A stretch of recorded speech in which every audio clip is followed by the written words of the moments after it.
గడిచిన 2 రోజుల క్రితం ఆంధ్రప్రదేశ్ హైకోర్టు ఒక తీర్పునివ్వడం జరిగింది.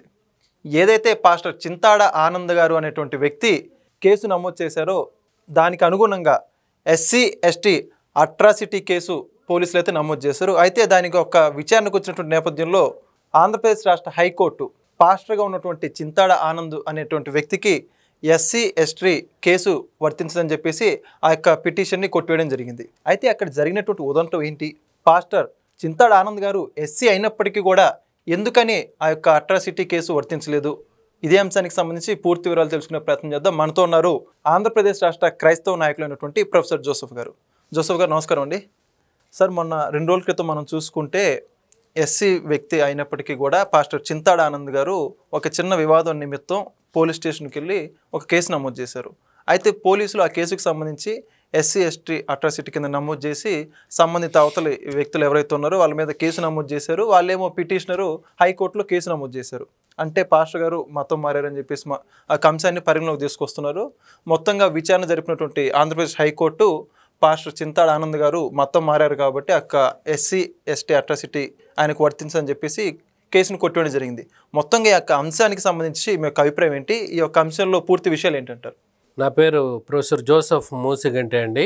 నేను ఆంధ్రప్రదేశ్ రాష్ట్ర క్రైస్తవ నాయకుడిని, chairman Jesus believers association council, తర్వాత adviser to the Saint Mary group of engineering colleges, Chebrolu, Guntur. So ఇది చాలా వైరల్ అయింది. పాస్టర్ గారు ఎస్సీ ఎస్టీ అట్రాసిటీ కేసు అసలు ఆ మారిన రోజే వాళ్ళ ఎస్సీ స్టేటస్ పోతుందని మెయిన్ పేపర్లో అన్నీ కవర్ చేసి చాలా వైరల్ అయింది. సో దీని అంతటికీ కారణం మాజీ ముఖ్యమంత్రి వైఎస్ జగన్మోహన్ రెడ్డి గారు. ఓకే, జగన్మోహన్ రెడ్డి గారా అని నా సర్వేలో తేలింది. సో ఏంటంటే ఆయన ఆన్లైన్ చేశారు. అప్పుడు డేటాబేస్ అంతా సచివాలయ వ్యవస్థని ఏర్పాటు చేసి మొత్తం ఆన్లైన్ చేశారు. ఇంతకుముందు కులం సర్టిఫికేట్ కావాలంటే ఎంఆర్ఓ విఆర్ఓ ఎంక్వైరీ చేసి ఇచ్చేసేవాళ్ళు. ఇప్పుడు అలా కాదు. ఎవరైనా అప్లై చేస్తే కనుక వాళ్ళ ఆధార్ నెంబర్ కొడితే వాళ్ళ డీటెయిల్స్ వస్తాయి. వాళ్ళ డీటెయిల్స్ వచ్చిన తర్వాత దాంట్లో ఉన్నట్టుగా ఉంటేనే వీళ్ళు ఇస్తారు, ఎంఆర్ఓ ఇస్తాడు. లేకపోతే వీళ్ళెవరు కలెక్టరేట్ ఆఫీస్లో అక్కడ సచివాలయ డేటాబేస్ ఒక సెక్షన్ ఉంటుంది, దానికి పంపిస్తారు. ఓకే. సో జగన్మోహన్ రెడ్డి గారికి ఏంటి సంబంధం ఉందంటే అప్పుడు కుల మత సర్వే పెట్టారు. ఆయన కుల మత సర్వే పెట్టి డేటాబేస్లో ఎంట్రీ చేశారు. ఆ కుల మత సర్వేలో ఈ వాలంటీర్స్, నేను సర్వే పెట్టాను, అప్పట్లోనే పెట్టాను నేను, 70% వాలంటీర్స్ వాళ్ళ దగ్గరికి వెళ్లకుండా, లేకపోతే కనీసం వాళ్ళతో ఫోన్ చేసి మాట్లాడకుండా మీ మతం ఏంటి మీ కులం ఏంటి అని అడగకుండా ఓటీపీ అడిగి మీది డీటెయిల్స్ చెక్ చేయాలనో ఏదో. వాలంటీర్స్ అంటే ఇంకా అప్పుడు ఏదంటే అది ఏదడినా కూడా నో చెప్పేవాళ్ళు కాదు. సో వాళ్ళ ఊర్లో వాళ్ళే కాబట్టి ఓటీపీ అడిగి వాళ్ళే ఎంటర్ చేసి పంపించేశారు 70% మంది రాష్ట్ర వ్యాప్తంగా. సో మిగతా 30% వచ్చి అడిగారు. 30% వాలంటీర్స్ వచ్చి అడిగారు వీళ్ళని, మీ మతం ఏంటి మీ కులం ఏంటి. అప్పుడు వీళ్ళు చెప్పారు, మేము క్రిస్టియన్ అండి, మేము పాస్టర్ అండి. అంటే సర్టిఫికెట్ ఉందా, మీరు క్రిస్టియన్ అని సర్టిఫికెట్ ఉందా? మనకి సెన్సెస్లో జనాభా లెక్కల్లో కూడా అడగరు ఇది సర్టిఫికెట్ కదా. మీరు హిందూ అయితే హిందూ రాసుకుంటారు, క్రిస్టియన్ అయితే క్రిస్టియన్ రాసుకుంటారు. సరే వీళ్ళు అడిగారు సర్టిఫికెట్ లేదంటే అయితే మేము హిందూ రాసేస్తాం, హిందూ రాసేసారు. ఒకవేళ సర్టిఫికెట్ చూపించారు కొంతమంది, క్రిస్టియన్ అండి మేము సర్టిఫికెట్ చూపిస్తే, మీరు దేని నుంచి మారారు? హిందూ మతం నుంచి మారాం, ఎస్సీ హిందూ నుంచి మారాం. అయితే మొదటిదే రాస్తాం, ఈ మారింది రాయం. మారినప్పటికి కూడా సర్టిఫికెట్ ఉన్నప్పటికి కూడా ఆ మొదటిదే రాస్తాం. నాకు అప్పుడే వచ్చింది ఇది, నా దృష్టికి వచ్చినప్పుడు నేను అడిగాను వాలంటీర్స్లో కొంతమందిని అడిగాను, ఏంటండి అంటే మా పై అధికారుల నుంచి మాకు ఆర్డర్ వచ్చింది, ఎస్సీలు అయితే కనుక వాళ్ళని హిందువుల కింద రాసేయమని వచ్చింది. ఇంకబ్బా వీళ్ళ మీద ప్రేమ ఏంటి అని నేను కొంచెం ఎంక్వైరీ చేసుకుంటే ఒకళ్ళు చెప్పారు, వాళ్ళ మీద ప్రేమ కాదయ్యా, కేంద్ర ప్రభుత్వం ఎస్సీలకి వెల్ఫేర్ స్కీమ్స్ కింద కొన్ని నిధులు ఇస్తుంది, ఎస్సీలు ఎక్కువ చూపిస్తే ఎక్కువ నిధులు వస్తాయి, ఈయన నవరత్నాలకు డైవర్ట్ చేసుకోవడానికి ఎక్కువ మందిని చూపించడానికి చేసాడు ఆ పని అని అప్పుడు చెప్పారు. నేను అప్పుడే పేపర్ స్టేట్మెంట్ కూడా ఇచ్చాను. ఓకే. కులమత సర్వేలో ఆంధ్రప్రదేశ్లో క్రైస్తవులకు అన్యాయం జరిగిందని అప్పుడే ఇచ్చాను నేను. సో ఇప్పుడు అది వీళ్ళ మెడకు చుట్టుకుంది. అప్పుడు ఆ పాస్టర్ గారు కూడా ఆయనేమి ఎస్సీ ఎస్టీ అట్రాసిటీ కేసు పెట్టమని అడగలే పోలీసు వాళ్ళని, అర్థమైందా? ఆయన ఏం చేశాడు, నన్ను దూషించారు, నన్ను చాలా హింసిస్తున్నారు, నా మీద దాడి చేశారు, కులం పేరుతో తిట్టారు అని పోలీస్ స్టేషన్లో కంప్లైంట్ ఇచ్చాడు. పోలీస్ స్టేషన్ వాళ్ళు ఆధార్ కార్డు నెంబర్ కొట్టుకుంటారు కదా, కుడితే అక్కడ ఎస్సీ హిందూ అని ఉంది. ఈయన కులం పేరుతో దూషించాడు అని చెప్పాడు. వెంటనే వాళ్ళ అట్రాసిటీ కేసు వాళ్ళు బుక్ చేశారు, ఈయనేమి చెప్పలే అట్రాసిటీ కేసు అని. సో అందుకని ఇక్కడ పాస్టర్ గారు అని రాశారు, అటు ఎస్ఏ ఎస్టీ అట్రాసిటీ కేసు. వాళ్ళు ఆ యాంగిల్లో అవతల వైపు ఏంటది లాయరు ఏది ఆ విక్టిమ్ ఎవరైతే దాడి చేసిన వాళ్ళు ఉన్నారో వాళ్ళు ఇతనికి ఎస్సీ అట్రాసిటీ కేసు పెట్టడానికి అర్హుడు కాదు కదా అని ఆ డైరెక్షన్లో వాదించారు. అప్పుడు మరి 1950 షెడ్యూల్ కాస్ట్ ఆర్డర్ ప్రకారం ఈయన ఎస్సీ ఎస్టీ అట్రాసిటీ కేసు పెట్టడానికి అర్హుడు కాదు అని వాళ్ళు క్యాన్సిల్ చేశారు.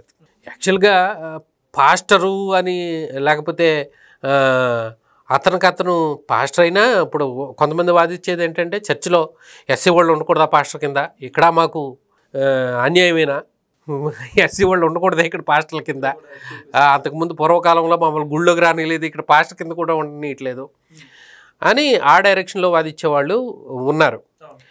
సో కాదు, రాజ్యాంగాన్ని గౌరవించాలి కదా, మరి భారతదేశంలో ఒక ఎస్సీలకే ఇది ఉంది, ఎస్టీలు మారినా బీసీలు మారినా ఓసీలు మారినా ఎవరు మారినా వాళ్ళ బెనిఫిట్స్ పోవు, రిజర్వేషన్ పోదు. ఒక ఎస్సీలు కనుక క్రిస్టియన్ రాసుకుంటే వాళ్ళ ఎస్సీ స్టేటస్ పోతుంది, బీసీసీ కేటగిరీలోకి వెళ్ళిపోతారు. ఓకే, సో అందుకే ఈ ఎస్సీలని క్రిస్టియన్ అని రాస్తే బీసీలోకి వెళ్ళిపోతే ఈయనకి నిధులు రావనే జగన్మోహన్ రెడ్డి గారు అక్కడ ఇది చేశాడు డేటాబేస్లో. ఇప్పుడు అది వీళ్ళందరికీ తలకు చుట్టుకుంది, ఎవడు చూసుకోవట్లేదు కదా. అసలు వీళ్ళు 70% వాలంటీర్లు అడగకుండానే వాళ్ళు హిందూ అని రాసి పంపించేసారు కదా, ఎవడికి తెలియదు అక్కడ హిందూ ఉందని. అంటే కొంతమంది ఎస్సీలు వాళ్ళ రిజర్వేషను పోతుందనో లేకపోతే వాళ్ళకంత విశ్వాసం రాక యేసు ప్రభు మీద. ఇప్పుడు కొంతమందికి సంవత్సరం వెళ్తే వచ్చే వాళ్ళకంత విశ్వాసం రాదు, కొంతమందికి సంవత్సరం పట్టవచ్చు, కొంతమంది 4 సంవత్సరాలు పట్టవచ్చు పరిపూర్ణ విశ్వాసం యేసు ప్రభు మీద రావడానికి. వస్తే వాళ్ళు డిక్లేర్ చేసుకుంటారు సో క్రిస్టియన్ అని. సో ఇక్కడ వీళ్ళకి తెలియదు పాపం, మాది అక్కడ హిందూ ఉందని తెలియదు వీళ్ళకి. సో అక్కడ ఇరుక్కుపోతున్నారు వీళ్ళు ఎస్సీ వాళ్ళు. పాపం ఎస్సీ వాళ్ళు ఇరుక్కుపోయి మొన్న ఇంకో కేసు ఒక ఆయన పిల్లలకి క్యాస్ట్ సర్టిఫికేట్కి అప్లై చేశాడట. అప్లై చేస్తే 4 నెలలైనా రాలేదు. సార్ నాకు ఇవ్వట్లేదు బీసీసీ సర్టిఫికేట్ కావాలంటే, అటు ఎస్సీ ఇవ్వట్లేదు, కొంతమంది ఏమో ఎస్సీ కావాలనే ఇబ్బందులు పడుతున్నారు, నువ్వు చర్చికి వెళ్ళేవాడు కదా నీకు ఎస్సీ ఎందుకు వస్తుంది రాదు కదా అని కొంతమంది కంప్లైంట్ చేస్తున్నారు. ఇక్కడ కొంతమంది బీసీసీ కావాలనే ఇవ్వట్లేదు. ఇదిగో సార్ నా పిల్లలిద్దరికి నేను 4 నెలలు అయింది, అదేటయ్యా 1 మంత్లో ఇచ్చేసేయాలి, 4 నెలలు అవడం ఏంటి, అది పిల్లల ఎడ్యుకేషన్ ఇదే ప్రాబ్లం అవుతుంది కదా అని నేను ఎంఆర్ఓ గారితో మాట్లాడాను. ఓకే, ఎంఆర్ఓ గారితో మాట్లాడితే ఆయన సార్ నేను ఎంక్వైరీ చూసి చెప్తాను నేను అని మళ్ళీ చేశాడు ఆయన.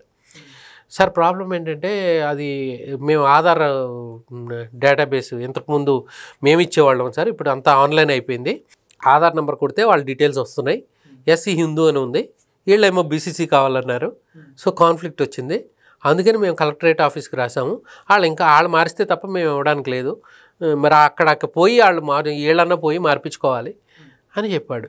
అప్పుడు నాకు అర్థమైంది ఇది ఎంత ప్రాబ్లం అవుతుందో కదా. వీళ్ళకి అప్పుడు 15 రోజుల్లో వచ్చేస్తుంది కదా అని అడ్మిషన్ ముందు ఎంత టైం ఉంటుంది, 2 నెలలు లేకపోతే మ్యాక్సిమం 1.5 మంత్ 2 నెలలో ఉంటుంది.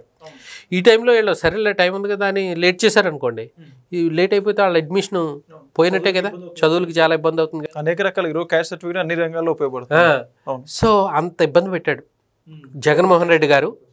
క్రైస్తవులు పాపం 98% మంది క్రైస్తవులు మావాడు అనుకుని ఓట్లు గుద్దితే ఆయన మేలు చేయకపోగా, మేలు చేయలేదు, ఘోరమైన అన్యాయం చేశాడు క్రైస్తవ సమాజానికి. ఈ విధంగా ఇయే కాదు, చాలా చెప్పాను నేను. అంతకుముందు పాస్టర్ల మ్యారేజ్ లైసెన్స్ జీవితకాలం ఉంటే 3 సంవత్సరాలు కుదిచ్చాడు, పోనీ 10 కాదు 20 కాదు 3 సంవత్సరాలు కుదిచ్చేసాడు. ఎవ్రీ 3 years వాళ్ళు రెన్యువల్ చేసుకోవాలి. ఇప్పుడు కూటమి ప్రభుత్వం వచ్చినాక 10 సంవత్సరాలకి అది ఎక్స్టెండ్ చేసింది. ఓకే, కానీ నానుడేంటి మావాడు మాకు మేలు చేస్తాడు, ఇది కూటమి ప్రభుత్వం ఎన్డీఏ ప్రభుత్వం లేకపోతే ఇది మాకు మేలు చేయదు అని బాగా ఇంజెక్ట్ చేస్తున్నారు. కానీ నిజంగా మేలు చేసేది వీళ్ళే. అంటే ఇది చూసుకోండి, నేను చెప్పడం కాదు. ఇప్పుడు 3 సంవత్సరాల నుంచి 10 సంవత్సరాలకు పెంచారు, మిమ్మల్ని ఏమి హిందువులుగా వాళ్ళు రాయలేదు. సో ఇంకా ఇంకోటి ఎస్సీ కార్పొరేషన్ లోన్స్ కూడా రిలీజ్ చేశారు కదా, ఇప్పుడు మైనారిటీకి ఇచ్చారు. లోన్స్ ఇచ్చారు క్రిస్టియన్ మైనారిటీకి లోన్స్. అంతకుముందు లోన్స్ లేవు, ఏమీ లేవు. చర్చిలకి రిపేర్కి డబ్బులు లేవు, ఏమీ లేవు. అన్యాయం. జగన్మోహన్ రెడ్డి ప్రభుత్వంలో ఘోరమైన అన్యాయం ఏ సామాజిక వర్గానికి జరిగిందంటే క్రైస్తవ సమాజానికి జరిగింది, క్రైస్తవులకి జరిగింది. లేకపోతే క్రిస్టియన్స్ ఎక్కువ పర్సెంటేజ్ వచ్చిందనుకోండి, ఈ జగన్మోహన్ రెడ్డి మార్చేసాడు అంటారేమో అని. ఓకే, మళ్ళీ అందరినీ హిందువులుగా చూపించేసాడేమో నా డౌట్. ఎందుకు హిందువులుగా రాసేసాడు? ఒకటేమో కేంద్ర ప్రభుత్వం నిధుల కోసం, ఇంకోటేమో డబుల్ బెనిఫిట్ అనమాట, ఇంకోటేమో ఈ క్రిస్టియన్ పర్సెంటేజ్ ఎక్కువ కనపడదు కదా. అప్పుడు ఆయన మీద మచ్చ ఉండదు.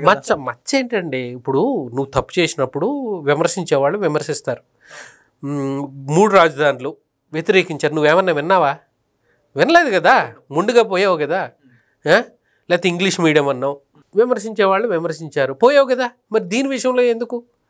ఏదో వంక, నిజంగా ప్రేమ లేదు క్రైస్తవ సమాజం మీద ఆయనకి, వంక అంతే. నిజంగా ప్రేమ ఉంటే చేయడా? ఎవరేమంటారు అనుకుంటాడా? మంచిదైతే చేసేయాలి కదా, మంచిదైతే ముందు వాళ్ళ అభిప్రాయాలు అయితే తీసుకోవాలి కదా. సో క్రైస్తవ సమాజం కూడా దీన్ని గ్రహించాలి. జగన్మోహన్ రెడ్డి ఎంత అన్యాయం చేశాడో. సో మనకు ఎవరైతే ఏంటండి మన సమాజానికి మేలు చేసేవాడు కావాలి, కానీ మన కులమోడా లేకపోతే మన మతమోడో కాదు. మనకు ఎవరు మేలు చేస్తారో వాళ్ళకి మనం సపోర్ట్ చేయాలి.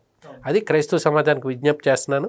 తర్వాత మీరు ఎంఆర్ఓ ఆఫీస్కి వెళ్ళి చెక్ చేసుకోండి, మీది ఏముంది, హిందూ ఉందా క్రిస్టియన్ ఉందా, ముందే మేల్కుంటే మంచిది. ఎందుకంటే టైం పడుతుంది, అక్కడ కలెక్టరేట్ ఆఫీస్కి వెళ్ళి వాళ్ళు మార్చి ఇక్కడికి రావాలంటే టైం పడుతుంది.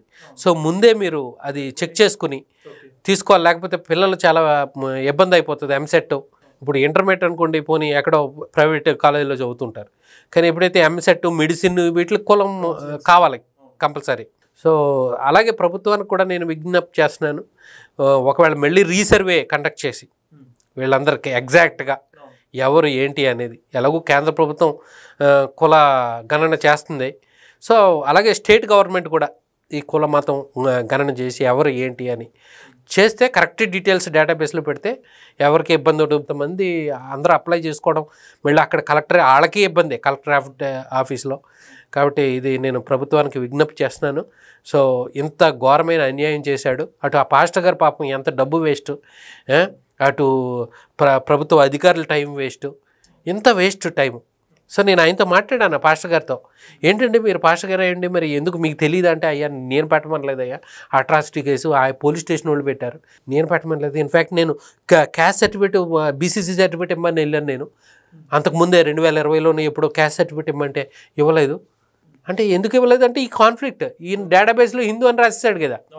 సో ఈ కాన్ఫ్లిక్ట్ వల్ల వీళ్ళు ఇవ్వలేకపోతున్నారు ఎంఆర్ఓ వాళ్ళు. ఓకే, సో అది చాలామందికి తెలియదు, ఈ ఎంఆర్ఓ ఇవ్వట్లేదు వీళ్ళు ఎవరులే అనుకుని ఇక్కడే ఆగిపోతున్నారు. నిజానికి ఇది ఇంత ఘోరమైన అన్యాయం జరిగింది జగన్మోహన్ రెడ్డి గారి వల్ల మా క్రైస్తవ సమాజానికి. ఆ కేసులు కొట్టేయడం, పాపం ఎంత టైం 3 సంవత్సరాలు ఆయన కోర్టుల చుట్టూ తిరిగి వాయిదాలంటూ తిరిగి, సో ఇంత ఘోరమైన అవమానం జరిగింది జగన్. సో దీన్ని అంతటినీ ప్రజలు గ్రహించాలి, మా క్రైస్తవ సమాజం ఎస్పెషల్లీ గ్రహించాలని నేను కోరుతున్నాను. Thank you. చాలా చక్కటి విషయాలు చెప్పారు sir, thank you. Please subscribe to Leo News for more videos.